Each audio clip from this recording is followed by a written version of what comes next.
உங்களை போய் தீய சக்தின்னு சொன்னா நாங்க எப்படி ஏற்றுக்கொள்வோம்? எத்தனை ஆண்டு காலம் இந்த மண்ணிலே நாங்கள் வேதனைப்பட்ட போது, நாங்கள் கண்ணீர் நிறைந்து அழுத போது, எங்கள் தேவாலயங்கள் இடிக்கப்பட்ட போது, எங்கள் கன்னியர்கள் மடங்களுக்குள்ளே வைத்து கொளுத்தப்பட்ட போது, சிறுபான்மை சமூகங்களை சார்ந்தவர்கள் என்பதற்காக எங்களை கொலை செய்த போது, பட்டியலின மக்களாக பழங்குடி மக்களாக நாங்கள் துன்பப்படுத்தப்பட்ட போது எங்களை துன்புறுத்திய சக்திகளை அவர் தீய சக்தி என்று அழைப்பாரா? மணிப்பூரிலே எங்கள் அன்பிற்குரிய எங்கள் சகோதரிகளை 10 கிலோமீட்டர் நிர்வாணமாக பெண்களை, கிறிஸ்தவ பெண்களை அழைத்து வந்து அதை வீடியோ எடுத்து வெளியிட்ட சக்திகளை அவர் தீய சக்தி என்று அழைப்பாரா? தேவாலயங்களுக்குள்ளே ஞாயிற்றுக்கிழமை பிரார்த்தனை நடக்கின்ற போது ஒரு கூட்டம் உள்ளேவே உட்கார்ந்து கொண்டு ஜெய் ஸ்ரீராம் என்று கோஷம் போடுகிறார்களே, அவர்களை தீய சக்திகள் என்று அவர் அழைப்பாரா? நீங்கள் எங்கள் கண்களில் கண்ணீர் வருகின்ற போது துடைத்து விட்டவர்கள்.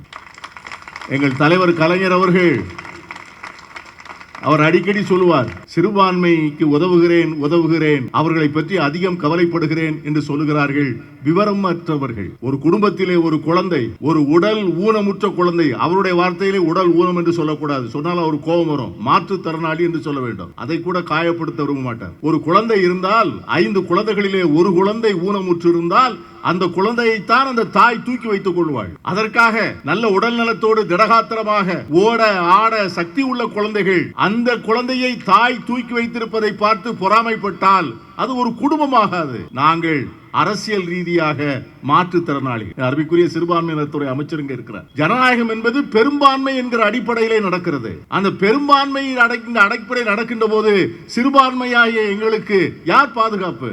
அந்த பாதுகாப்பை கொடுக்கக்கூடிய தைரியம் உள்ள அரசியல் தலைவர்கள் இந்திய அரசியல் தளத்திலே இன்னைக்கு எங்களுக்கு 2 பேர் தானே தெரிகிறார்கள்.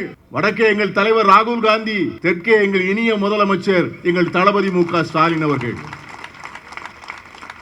எங்களுக்கு மிகப்பெரிய மகிழ்ச்சி.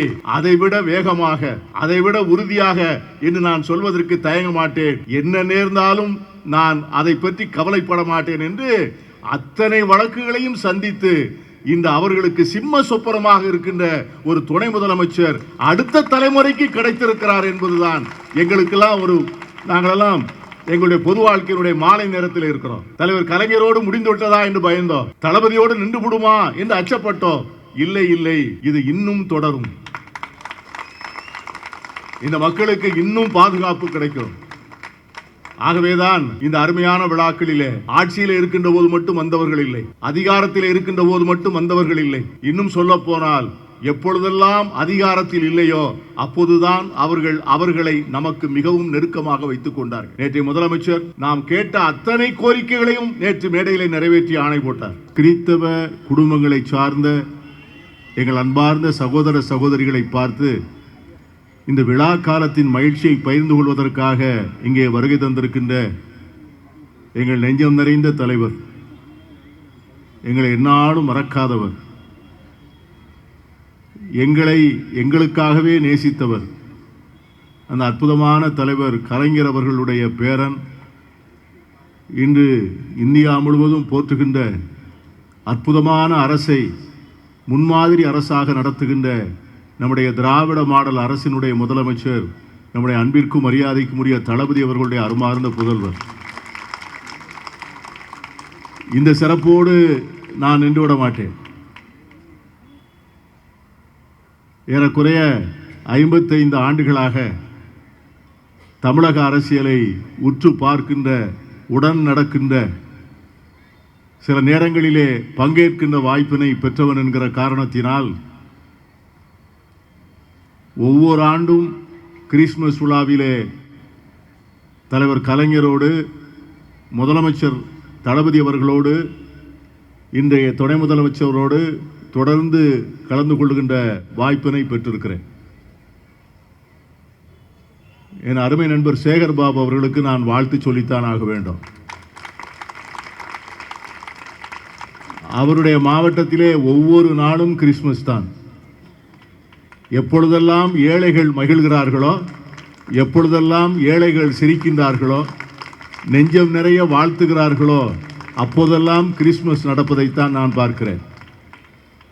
அதில் ஒரு பெரிய மகிழ்ச்சிக்குரிய செய்தி என்னவென்றால், அவர் சபரிமலைக்கு மாலை போட்டுக்கொண்டு கிறிஸ்துமஸ் விழாவிலே கேக் வெட்டுவார். விவிலியத்திலே ஒரு அருமையான வாசகம் உண்டு. தேவனுடைய ராஜ்யம் எப்போது வரும் என்று கேட்கின்ற போது, தேவனுடைய ராஜ்யம் நடக்கின்ற போது சிறுத்தையும் மானும் ஒரே இடத்திலே மேயும் என்று சொல்வார். பசுவும் வேங்கையும் ஒன்றாக படுத்து உறங்கும் என்று சொல்லுவார். விரியன் பாம்பு இருக்கின்ற அந்த குகைக்குள்ளே சிறு குழந்தை கையை விடும் என்று சொல்லுவார். இவற்றையெல்லாம் நாம் அப்படியே உருவகம் செய்யக்கூடாது. மாறுபட்ட பல்வேறு கருத்துக்களிலே பிரிந்து நிற்கின்றவர்கள் ஒரே தளத்திலே ஒற்றுமையாய் சமாதானமாய் பாசமாய் இருப்பதைத்தான் இறைவனுடைய ராஜ்யம் என்று சொல்கிறது. கிறிஸ்துமஸ் விழாவை சேகர் பாபு கொண்டாடுகின்ற போது அதுதானே நடக்கிறது. கிறிஸ்துமஸ் விழாவை மட்டுமல்ல, ரம்ஜான் நோன்பு, தீபாவளி திருநாள், பொங்கல் திருநாள், இப்படி ஒவ்வொரு சமூகமும் கொண்டாடுகின்ற விழாவை அனைத்து சமூகத்தையும் சேர்த்து உட்கார வைத்து ஒன்றாக இணைத்து நடத்துகின்ற அந்த விழாதான் திராவிட மாடல். நேற்றைய தினம் முதலமைச்சர் அவர்கள் கலந்து கொண்ட நிகழ்ச்சியிலே கலந்து கொண்டேன். கிறிஸ்துமஸ் பெருவிழா ஆச்சரியமாக இருக்கிறது எனக்கு. எங்கள் பேராயர்கள், எங்கள் குருக்கள், இவர்களெல்லாம் கலந்து கொள்கின்ற கிறிஸ்துமஸ் விழாக்களை விட முதலமைச்சரும் துணை முதலமைச்சரும் கலந்து கொள்கின்ற கிறிஸ்துமஸ் விழாக்கள் தான் அதிகம். அதிலேயும் அவர்கள் சொல்லுகின்ற கருத்து இருக்கிறது அல்லவா. விவிலியத்திற்கே ஒரு புதிய சிந்தனையை கொடுத்தார் நம்முடைய துணை முதலமைச்சர் பெந்தகோஸ்தே நடத்துகின்ற கிறிஸ்துமஸ் விழாவில். திராவிட மாடல் கொள்கைகள் என்பது பைபிளினுடைய கொள்கைகள் தான் என்று சொன்னார். நான் கூட கொஞ்சம் அதிர்ந்து போனேன். அதற்கு பிறகுதான் சொன்னார்,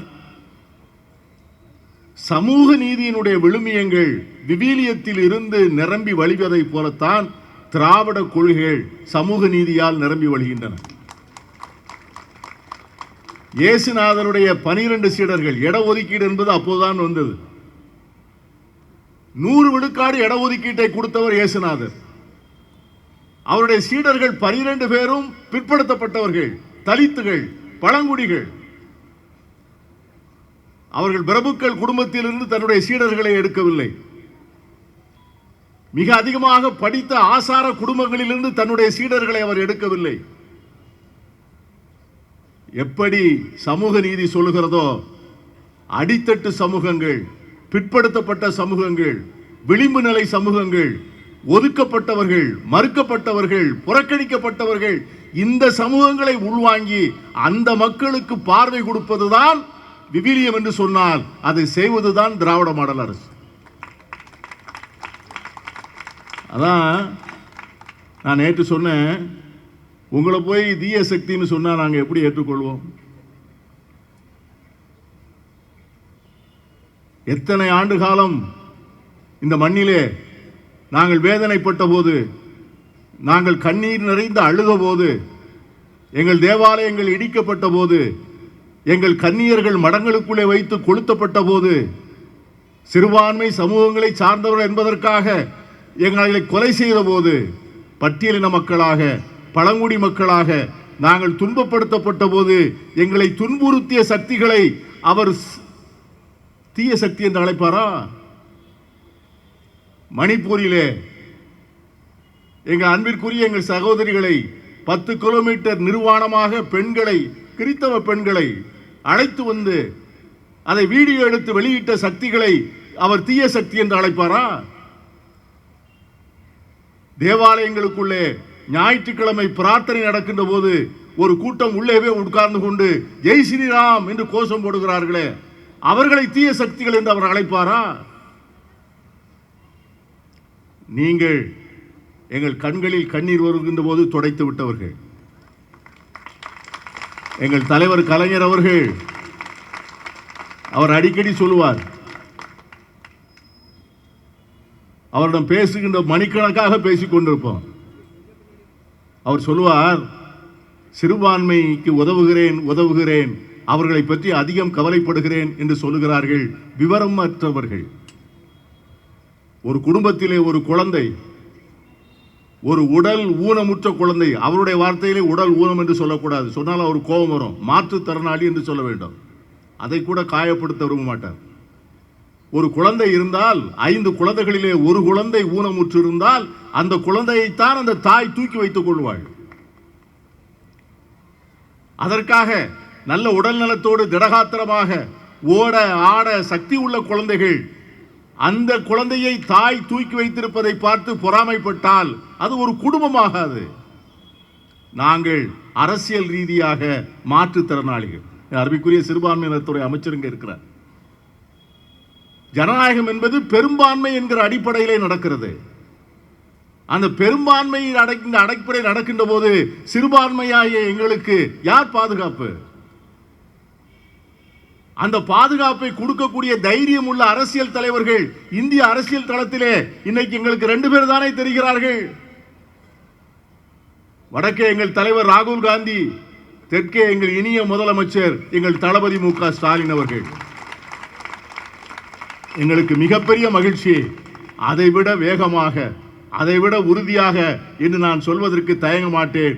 என்ன நேர்ந்தாலும் நான் அதை பற்றி கவலைப்பட மாட்டேன் என்று அத்தனை வழக்குகளையும் சந்தித்து இந்த அவர்களுக்கு சிம்ம சொப்பனமாக இருக்கின்ற ஒரு துணை முதலமைச்சர் அடுத்த தலைமுறைக்கு கிடைத்திருக்கிறார் என்பதுதான் எங்களுக்கெல்லாம் நாங்களெல்லாம் எங்களுடைய பொது வாழ்க்கையினுடைய மாலை நேரத்தில் இருக்கிறோம்.